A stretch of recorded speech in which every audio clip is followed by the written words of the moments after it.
Colin. Yes. I had no idea this was happening. Yes. And I think it's appropriate. But a friend of mine just walked in with another friend of mine and a friend of Schultz Ford. And you're probably, I think you're probably going to know him. I'm going to turn my computer around. Okay, turn your computer around. There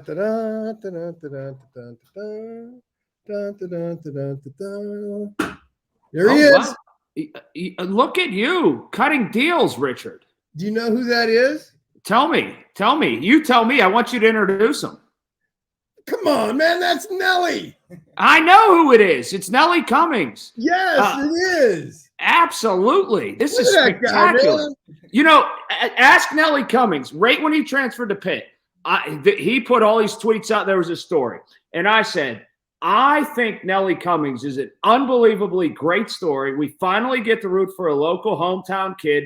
This works. I said, it's not just like a kid that went to Lincoln Park or somebody that's from the area or someone from around here. This is final. This is the first kid since DeJuan that we can look at and say, this is our guy. Tell me I didn't tweet that. You tweeted that. Yep. See? Wow. How about that? Mm-hmm. How about I said he is absolutely easy to root for. So there we go. Like a very humble young man. He certainly knows all the right people because he also knows that knucklehead over there, and that's Greg Sircone. Yes. Hello, Greg. How are you? Best shooting coach in the world. Mm-hmm. But then coach in the world. He is best shooting coach in the world. Wow. You hear that? Yes, I heard that. I think this is turning into a paid advertisement. Seems like it. This seems like an NIL opportunity, so you better jump on it. Done. Okay, I'm gonna turn back and we're gonna talk about.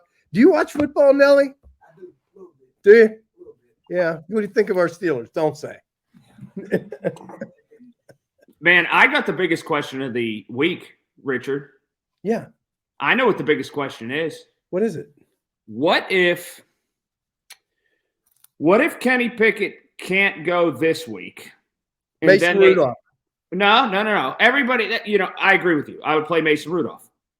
But is it worth it if he's then cleared to play 3 games as he's had 2 quick concussions, or do you just sit him down and tell him to come back next year? Well, I sit him down and tell him to come back next year, but they won't do that. That's a lot of concussions. That's a lot of head beatings.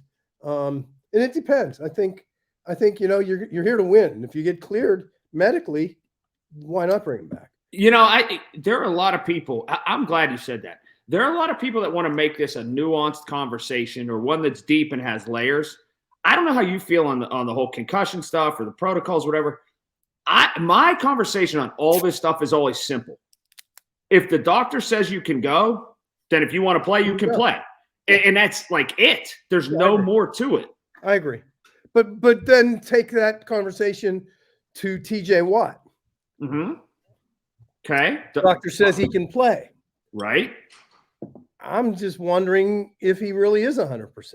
Or if he's just out there because he's TJ Watt, who is like a guy from another planet with the desire of 20 people. Cleared is different than 100%, though.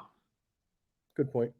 You could be medically cleared to walk. That doesn't mean you're medically cleared to walk the full way around North Park. Yeah, good point. And so I think that's probably where they are. Back to the original point that you made. You answered the question without even finishing it, which was great. If Pickett can't play, you go with Mason Rudolph. This is now. Let me push this forward because I would too. If Mason Rudolph would go out though and throw for 4 touchdowns and be 26 of 31 for 312 yards and no interceptions, wouldn't he kind of make them look bad? Well, he won't make them look bad because they kept him. They had the opportunity to deal him. Okay, I can buy that. They didn't deal him. So I don't think they can look bad at all. I think, listen, based on the information they had, based on the performances they've seen, they made the right calls. They did make the right calls. Because let me tell you something. The first 2 minutes or the first 3 minutes that Mitch Trubisky was in that game, I was like, this guy should have been the starting quarterback from the beginning. right? Of course, then, as I always say, time exposes everything and everyone. And throughout the rest of the game, he exposed why he wasn't the starter. But when he first came in the game, I mean, he threw a pass the first time. And then, what I love hearing is, well, he hasn't been playing, so he's a little rusty. Well, then I present to you Baker Mayfield. Right. And Baker Mayfield just lit it up. He went on a 90-some yard drive when he hadn't played football in 5 weeks and was spectacular. I was rooting for Baker Mayfield. I was so happy to see that. And never before was I a Baker Mayfield fan, but you love the underdog, right? I've said it since the time he was drafted. And there'd be a love-hate for sure, and it would fluctuate with his play. Yeah. But in terms of chutzpah and stuff, people in Pittsburgh would love that guy. Yeah, I think so too. If he was a Steelers quarterback, it would be like he was Duck Hodges, but better. Yeah, I think so too. I think he would have been a good fit here. I really do. I think he could play. I do think he can play. Well, he showed us he can play, but can he play longer than one game? And I'm going to tell you, Matt Stafford, bye-bye, Matt. Go back to Detroit or anywhere else you want to go, because Baker Mayfield would be my guy. It's something else what's happened. All right, Mike Tomlin's contract is going to have 2 years left on it after this year. Okay? 2024. Yeah. They always seem to re-up it. It's been their business model to re-up it with 2 years left. Would you at the end of this year, or would you make him eke it out a little bit? I don't think no matter what you do, no matter what strategy you employ with Mike Tomlin, it's going to change one bit of his performance. I don't think it matters. I don't think that if you make him eke it out, it's not going to change anything. I think based on the relationship that Mike has with everybody in the organization, I think that it begins with what Mike wants.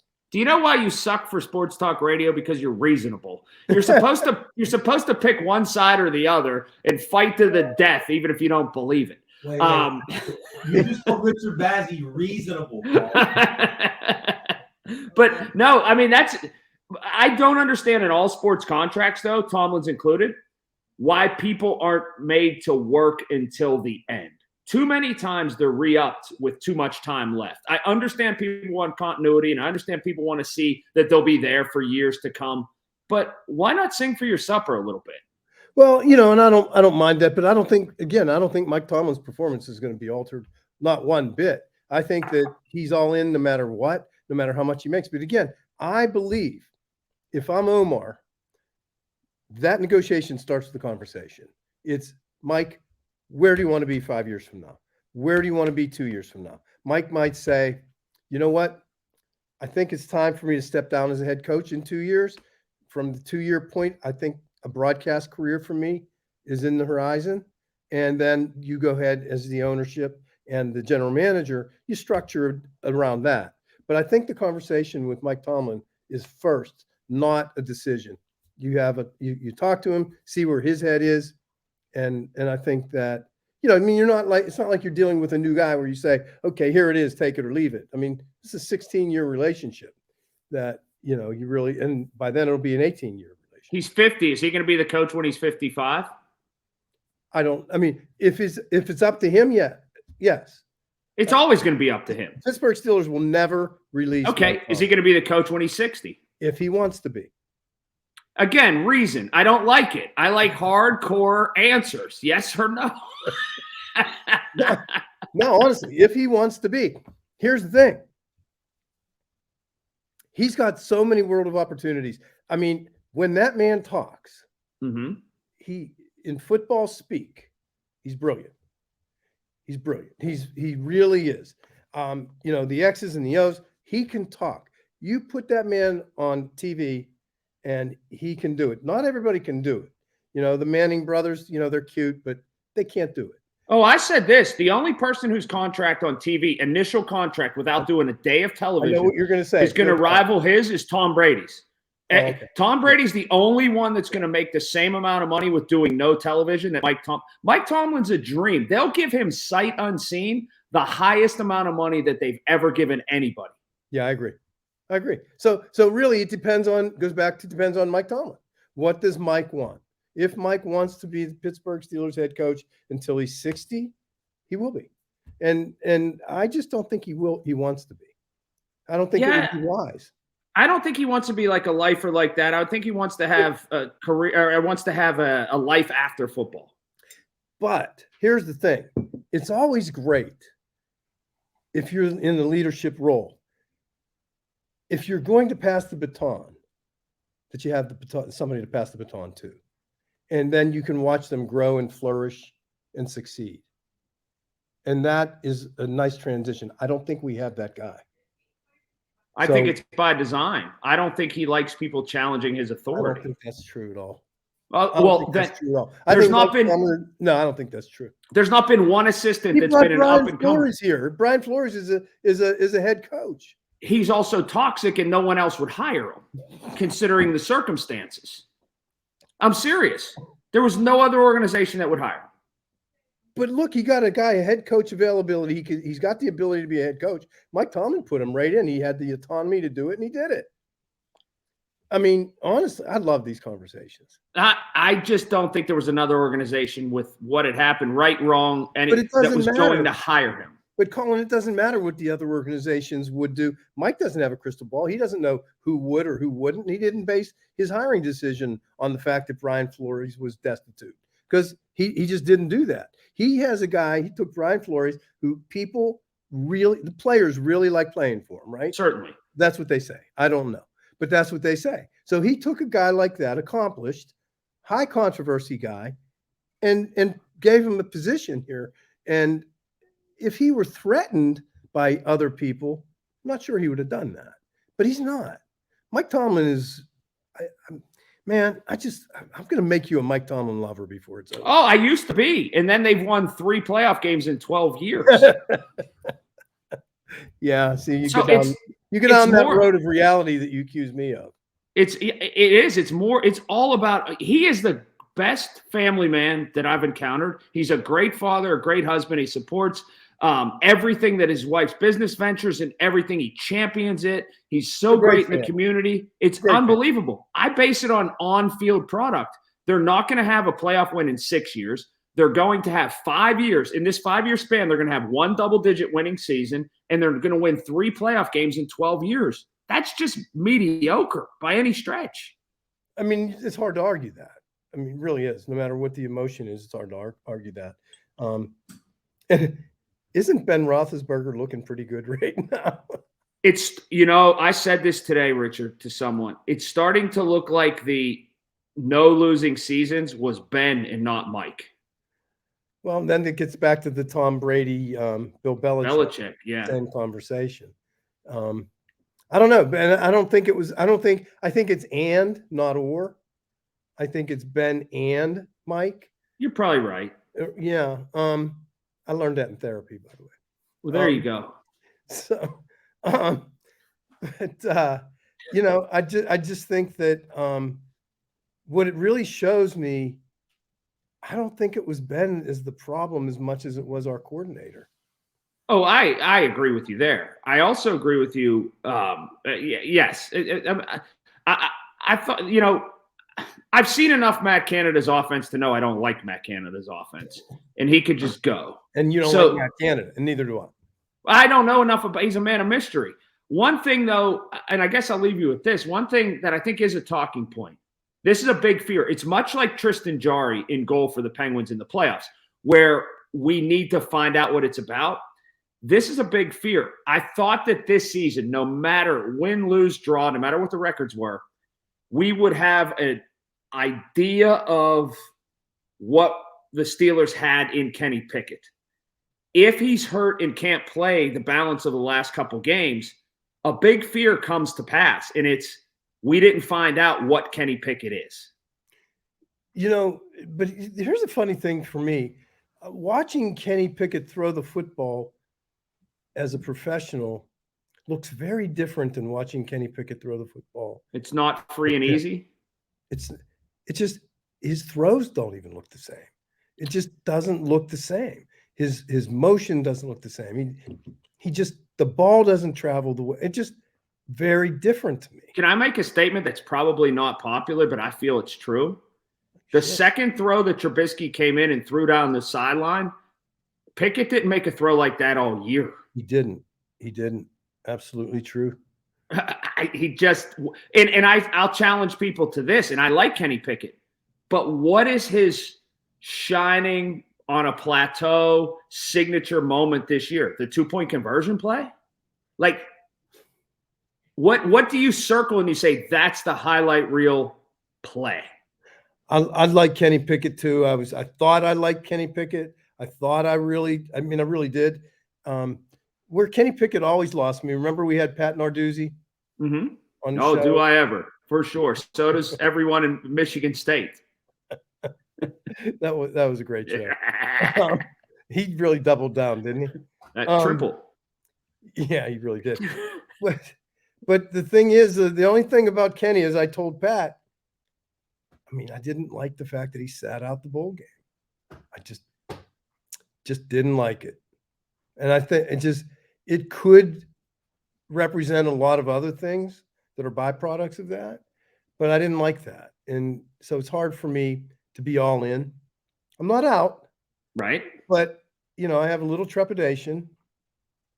So that's exactly the point, though, and what you say. We should know by the end of this season if we were all in or all out. We should know. We're not going to. And, it's not like you can't even say that he has a bad supporting cast. George Pickens is laying out there waiting. Feed me, baby. Feed me. Feed me. And nobody's feeding him.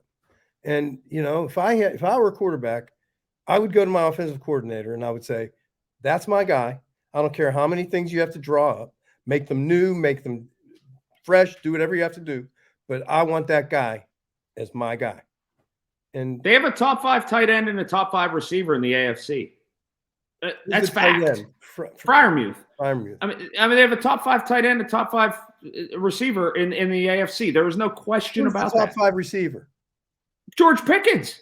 You mean by stats? By sheer talent. Right, but I'm saying because he hasn't received the ball enough. No, not by stats. Yeah. By sheer talent, he is a top 5 receiver in the AFC. I am convinced of it. Oh, there's no question. By God-given ability, he's incredible. I agree. Yeah. So, last thing I'll leave you with. Watch for this. Here's something to take note of. You remember this as much as anybody. When US Air restructured, closed, all of that, 80% of Pittsburgh moved to Charlotte, and because that's just the way that it worked. It's going to be a real kick in the pants this week for fans that are there because that stadium will be packed with Steeler fans. It'll be, I'm telling you, 85% Steeler fans, and it's kind of like all for naught. This was the game they had circled. There are so many displaced Pittsburghers in the Charlotte area, and it kind of stinks for them. Who's the Carolina? Sam Darnold. Oh, see, I like him. I know you've always liked him. I have. I liked him. I think he was mismanaged. But I did like him. I thought he was a great successor to Ben. In body style, body type, the strong throws. He's the ultimate, has 2 good games, 1 bad one. Has 2 good games, 3 bad ones. Like, he just never finds a groove, though. Yeah, it's so hard because look at the kid in New York, for the other New York kid right now. I forget his name even. What's his name? Mike White. No, the kid that doesn't play. Oh, Zach Wilson. Zach Wilson. Look at him. Right. And you can see when somebody comes carrying that kind of attitude and cockiness, man, this is the NFL, baby. Right. And, he's not the guy. Right. And he came in all hot and thought he was the coolest thing in the world and started, and his mother's best friend. And, and he thought that was cool. He thought it was cute. And the mother thought it was cute. And you could see even on draft night, the mother was all about, oh, look at me, look at me. Well, we looked at you and we decided we wanted somebody else. There you go. Fair enough. Those are good parting words, Richard. We've looked at you and we've decided we want someone else. We want someone else. All right. Until next week. See you soon. I'll talk to you. Bye-bye now.